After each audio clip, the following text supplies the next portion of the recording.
Welcome. Welcome to the live stream. It's Friday.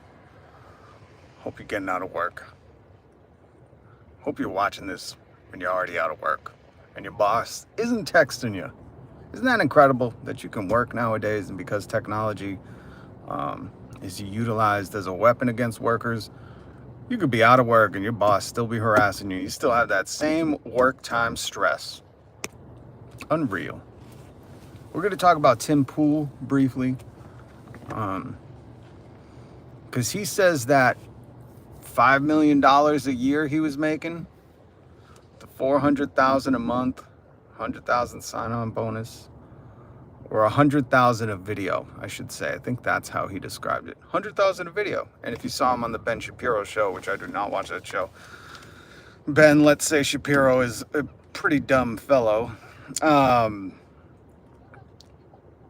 seen a clip and Ben asks him about that money, and Tim says it's like very typical. And if you watch my live stream at all, you know that when this first broke, before the Majority Report with Sam and the rest of his show talked about it, I was saying, you know how we find out if this is normal, if this is nothing to bat an eye out at? If other YouTubers come out and say what they make per video on deals like this. And I was in Sam's live when he was talking about it, and I said, say the amount, Sam, say how much, because he said we didn't even make a fraction of that much for a video when we had a deal. I said, just say the amount, Sam. Fuck, man. You're not going to undercut yourself. In fact, anything, boost the number a little bit so potential deals go right for you next time. But if it's not even close, then just say the number. You know, say if it was really 10 grand a video, say 25 grand. And that's still way out of the ballpark.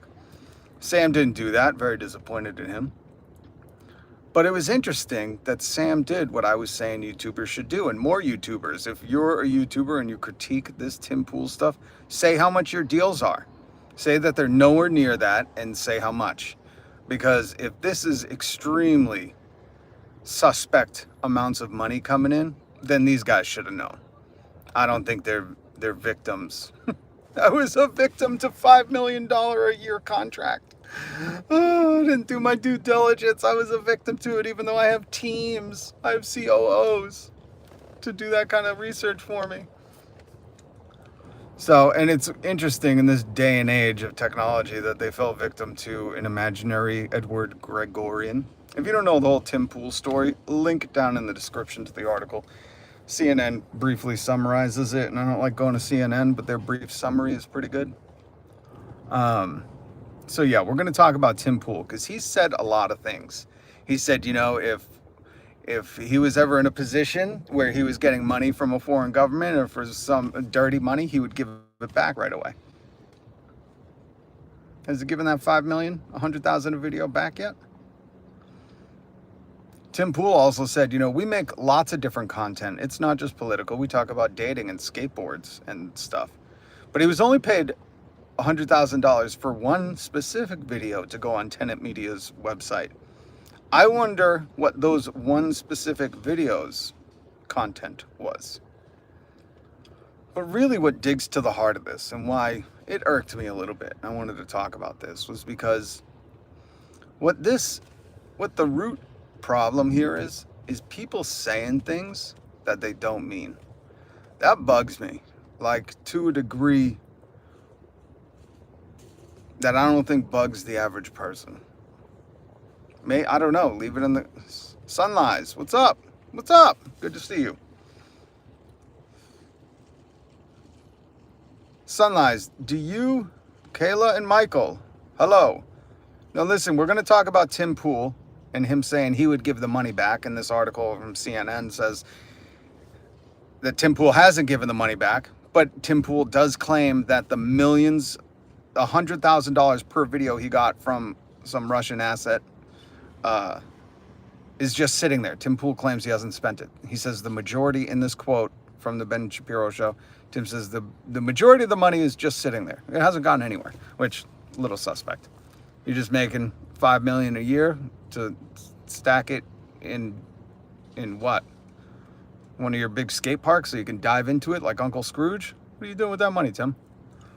But let me ask you guys in the comments, in the chat, leave it down below. Does it bug you to no end? Like, does it upset you? And I'm not saying like I carry it with me, but I do. If this happens once or twice with someone, I can't trust them anymore. If somebody says something, they give you their word, right? And then they like explicitly do the opposite. I'm not talking about, saying, hey, I'll meet you at 5 and they're there at 5:15. I'm not talking about saying like somebody saying like, hey, if I can be a guest on your show, I'll come on your show, and then something that falls through. No, I'm talking about like what these YouTubers do. The Logan Pauls, the Tim Pools. I'm trying to think who else is big for it. Mr. Beasts. These people that explicitly say one thing, like Tim Pool said, if I ever found out I was getting dirty money, I would just give it back. He has, like, this story has been broke over a week ago, or at least a week, right? Pretty sure about a week. PewDiePie, yeah. And I haven't seen any big announcement from Tim Pool saying like, you know what, this money is dirty. I am a victim. This was Russian money. It's very clear to me, and I need to give it back. I haven't heard him say that. Even though he said that before the allegations came out. He has said that. This is what bugs me. Like, he has said that. He said specifically on his show, like, he would give the money back. Hey, if we found that happening, we would give the money back. There are clips of that. That's the other funny thing about these YouTubers who think they can say a bunch of stuff and then just get away with it when they claim, I've never said that. The two-timers, speaking out both sides of your mouths. Does this bug anybody else? This drives me nuts. And not in the way, like, it's not going to affect my day at all. My God, my kids get home from school soon. My wife's home. Fuck, man, I love my life. But if I see these people in the news, if I'm going to comment on them, if somebody fucking around me is like, I listen to Tim Pool, oh shit, I think differently of you. Because I usually go, how do you justify the fact that they will tell you one thing to your face and turn around and do the complete opposite? Bracking new, not gonna lie. What's bracking new? Something nice. And again, I know I kind of jumped right into it, and I'm gonna get to why this is bugging me on a different level, but it also aligns with what's going on in the news. I'm Rob. I do a live stream Monday through Friday, sometimes twice. Like yesterday, I went twice live. Sometimes on the weekends, but I give you my word. I tell you my word. I'm here Monday through Friday, 5 days a week live. So hit the notification bell. Well, you got to hit the subscribe button first, I believe, and then hit the notification bell so you can join me in the chat, because the chat is it's much more fun doing the lives when there's some discussion. There's some dialogue happening. I know I'm not always right, and sometimes I need people to show me the light. So from all different perspectives, all different points of view. But this is one where I'm curious. And I'm also dealing with this in a personal facet where there's a radio show in town, a new radio show. They went on this rock station, the Rich something show. You're always a nerd, though. That is very true, Bandito. Bandito speaks the truth.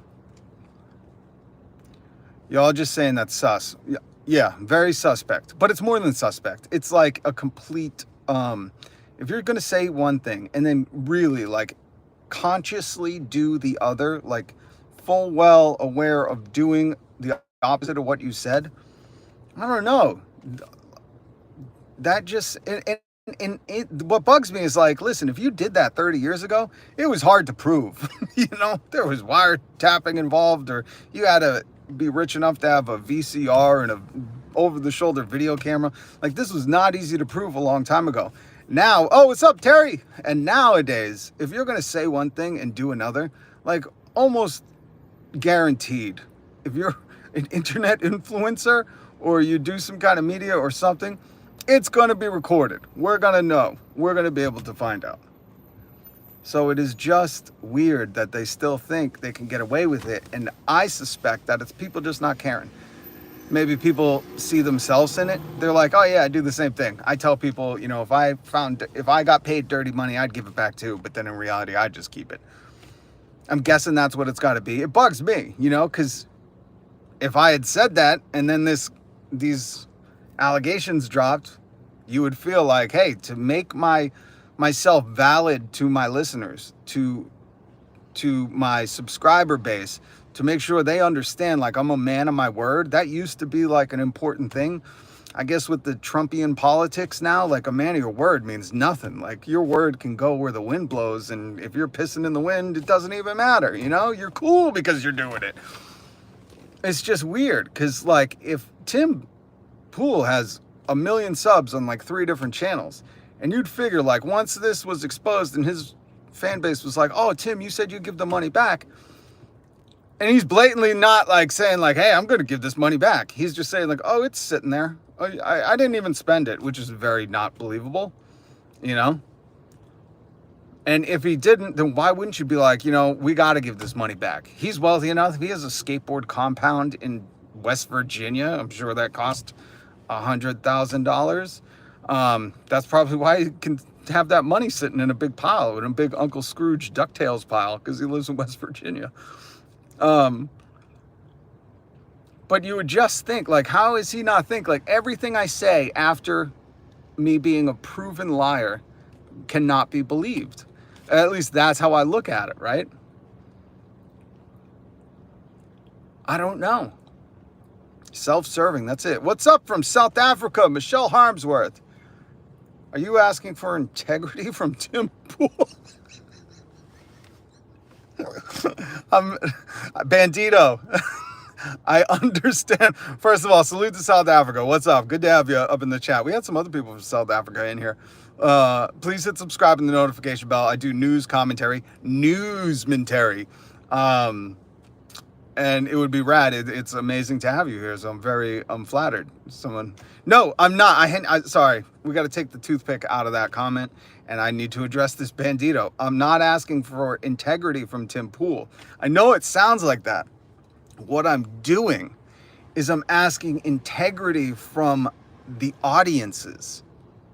That's what it is. That's why earlier, I don't think you were in here, Bandito. I said, please put it in the chat or leave a comment if this stuff changes your opinion. If finding out people like Tim Pool lie, Logan Paul lie, because you see, there's a whole channel, CoffeeZilla, The Voidzilla, that goes after scam artists, that goes after these bait and switch rug pull scam artists, do it to you one more time, baby, hit me one more time, scammers, that they've built this audience, this very rabid, loyal fan base, sometimes of children, let's be honest, which is horrible. But there are a lot of grown men that CoffeeZilla will talk to that were like, I invested my life savings with Logan Paul and lost it all. And I'm like, do you have nobody in your life? Like, is there nobody in your fucking life going, really, you're investing in who? What? Jesus. Like, and then, like, they have to learn that way. And I'm going, there are telltale signs. Like, they leave crumbs. They leave a trail of crumbs wherever they go. And the trail of crumbs is, there's no integrity. Like Bandito, there is a whole scam economy. That's brilliant, 100%.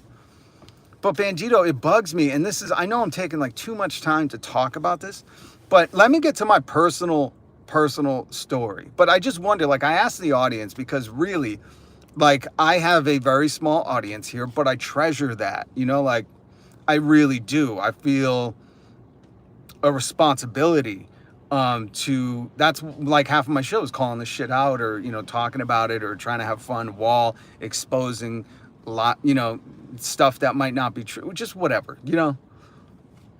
But there's a responsibility in that. And I mean, I just don't know how like some of these dudes could sleep at night knowing that there are people that invested in Logan Paul's flat out lies. Like this dude, you know, is on camera saying one thing and then proven later to not. You know, there's a whole thing where he's just not making sense, comments not aligning. And there are men that are like, I lost this much money. And he's wealthy, you know, it's just like Tim Pool. He's West Virginia wealthy. It's like, how do these people just ignore the crumb trail? You know, if you see a crumb trail and it's all lies, if they're trying to tell you something big, don't trust it. I can't turn my camera, because if I do that, it shuts down. It doesn't. Yo, what's up, Solus? If last night when I was on, StreamYard, I do have that app. I should do StreamYard. I'll look into that, Terry. But I can't, because when I turn it, it says turn your camera back the other way. So personally, what I was saying, there's a new radio show that took over the last rock station in Boston, right? And at one point, I was writing them to be the producer.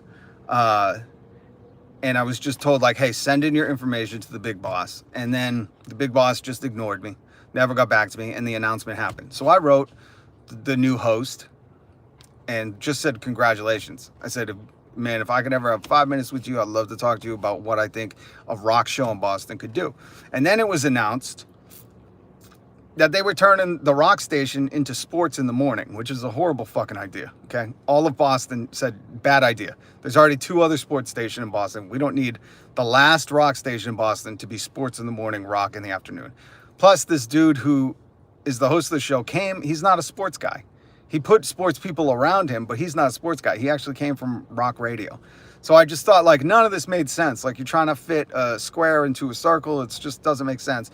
But I was always kind of tempered when I wrote them, and I've written him and the big boss a few times. And who I haven't been tempered with, no, it's FM radio. Yeah, on a Shorts live stream, it doesn't work like that either. Thank you, souls. So irregardless, this was like 6 months ago, 7 months ago, where it started. And through a few times, because I listened to the show, through a few different times, I've written Rich. That's the dude's name. And I've written Rich and Chris Tyler, I think is the boss of the Classic Rock ZLX here. And I've written them both and said, guys, listen. I said, I'm going to come at you as a producer, and I hope you don't take this as offense, but this is what I was paid to do. Paid a lot of money, and I know I'm fucking good at it because I made Greg Hill, who's an asshole, and, you know, can't hit number 1 when Tom Brady was calling into his show. I made that dude number 1, okay? I helped build that guy's show into what it should have been. And it wasn't just me. There was a team of people. But I know how to hire certain people. That's one thing I'm very talented. I can put a team together. I can assemble the team. I'm like Sam Jackson in Avengers, okay? And that's what I did. I put good people in good places. And the fucking show took off. We made TMZ. This little Boston rock show made TMZ news because of my buddy Stiz. So I know what I'm doing. This is my profession. When it comes to producing radio, I know what the fuck I'm doing.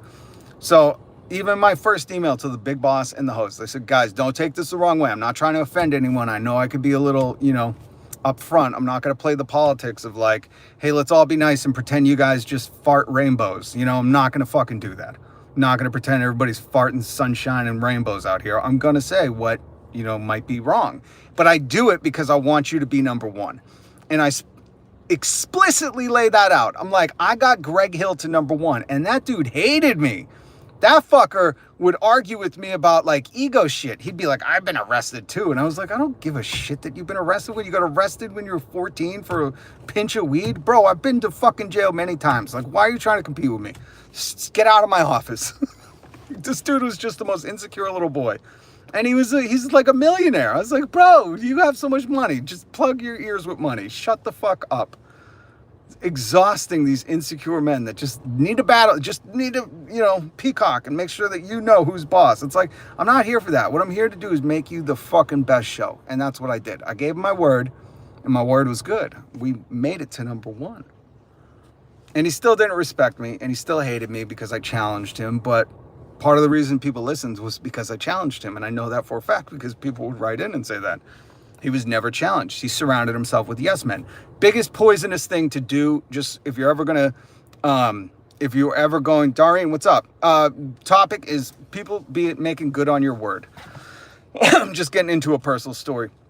So listen, the biggest danger, if you ever start a show or if you ever get into the entertainment business, and we see this with big time celebrities too, is if you fill your crew with yes men, people that are going to just yes you to death because they're scared of you, because you might fly off the handle, because that's who they were when you hired them, you're going to fail.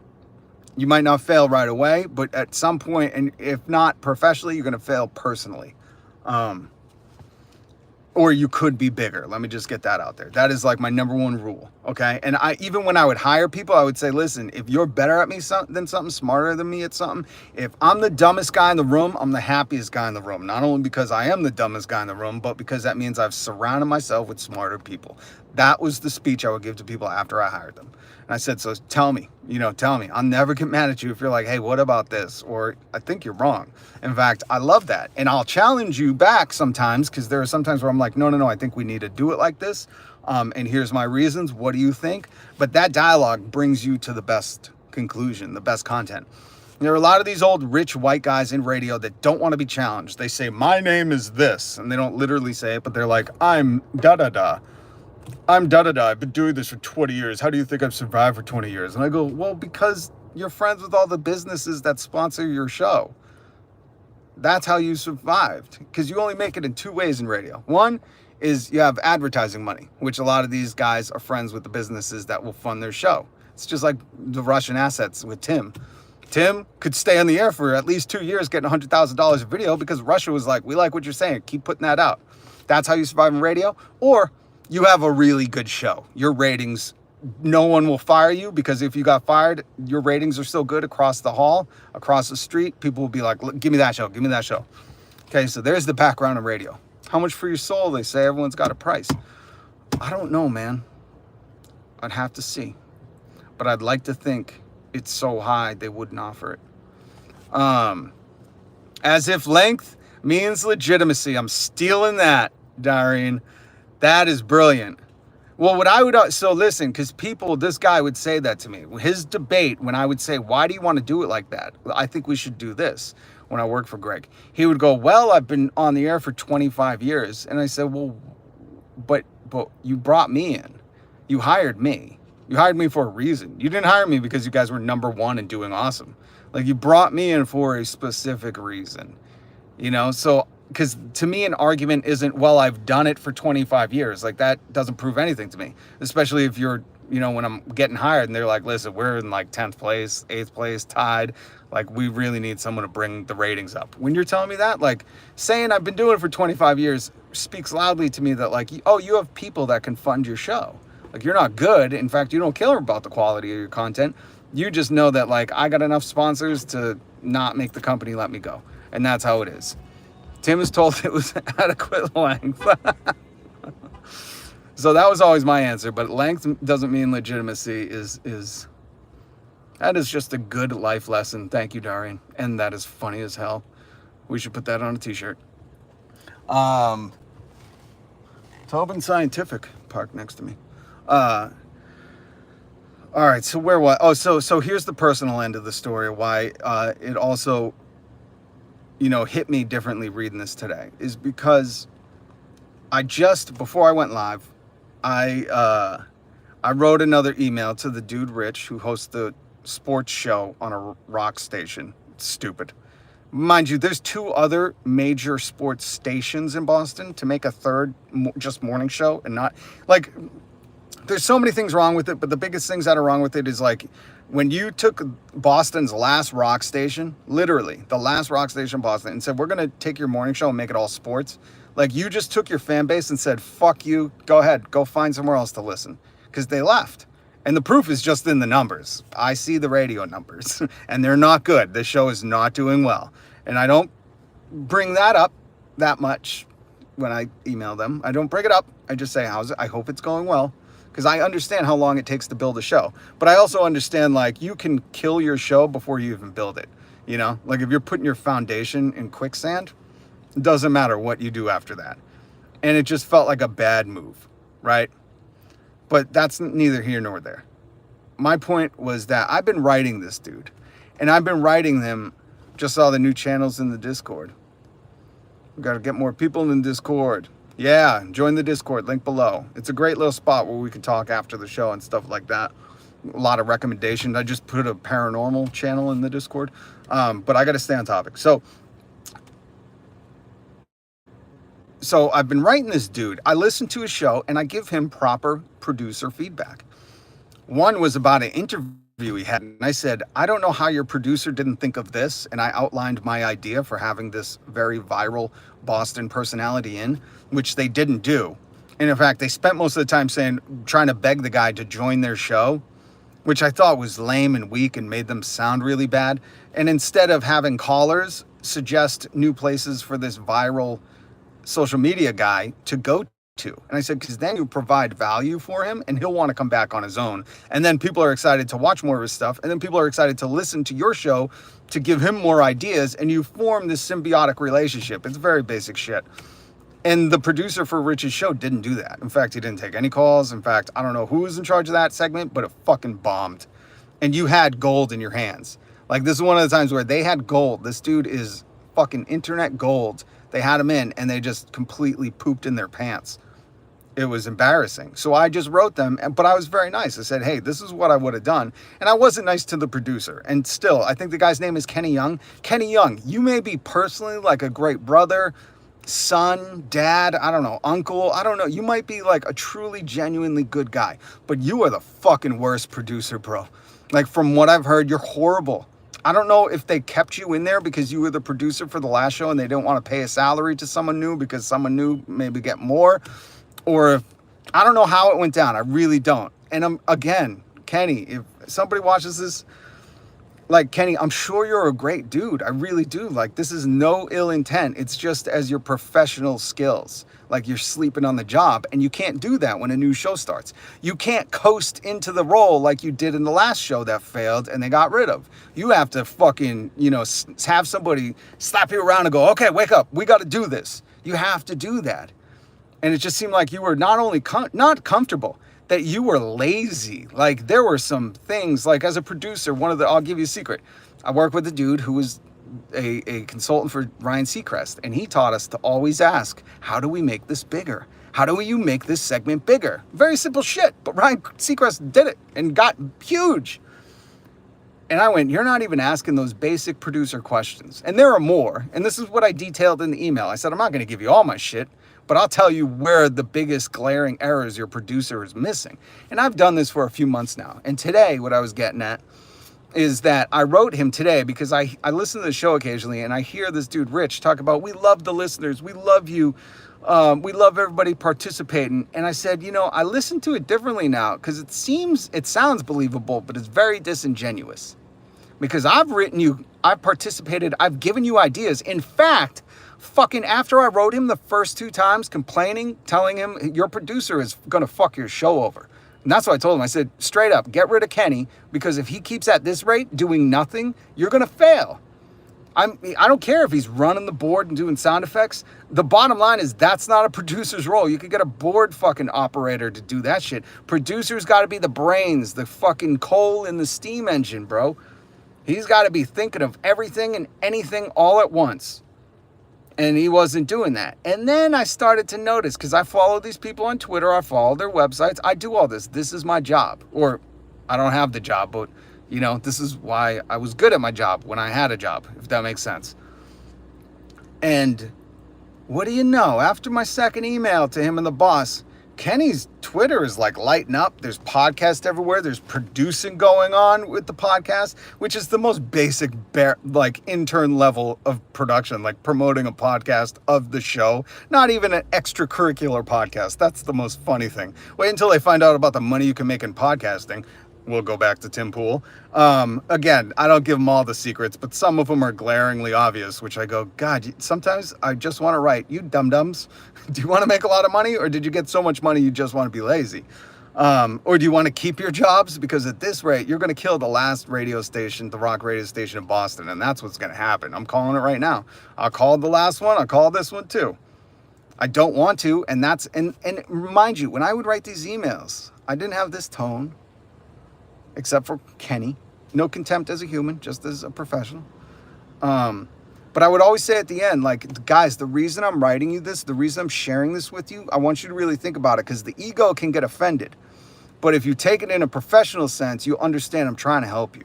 And they knew that, because it's funny how I'll write emails and then all of a sudden, magically, the people that I'm talking about start doing different shit. There are no coincidences. they probably spoke to Kenny. They were like, Kenny, you got to do something, bro. Because we don't want to hire this guy who's going to like outshine us. And that's okay, Rich, if that's what it is. Like, you scared? You scared, buddy? I want to make you better, bro. That's what I do. I'm not going to run the show. I just want to help your show. I don't want to see the last rock station in Boston die because you guys fucking pooped in your pants when you had gold in your hands. Nobody wants the gold when you got poop in your pants. All right? That's a life lesson for you. Yes, you did. No filter on. Bandito, shut up. And them being in for so long also means that they get too comfortable and stop evolving, especially if they started 25 years ago. Well, that's the thing. They don't evolve. They think, I've been doing it for so long, I'm just beloved. And they're so out of touch. That's why it's important. What I said earlier is don't surround yourself with yes men. Surround yourself with people who will give you a proper reflection of reality. That's what you see with like the Elon Musk, the Tim Pools, like the Joe Rogans. They're in this little starship enterprise of just, surrounded with the same people telling them the same thing. So when they hear something, they just believe it. They don't know what reality is. And that's a dangerous place to live. But when you're famous and have money, you can go there very easily. You get your own little enclave of insanity. Clean the dirty laundry with agitation. I like that one. So anyways, so why this Tim Pool stuff and like this stuff bugs me is because I wrote this dude again today and I said, I hear you. I just heard you like 2 days ago talk about how much you love the listeners, you appreciate it, all that shit. And I said, and it sounds believable.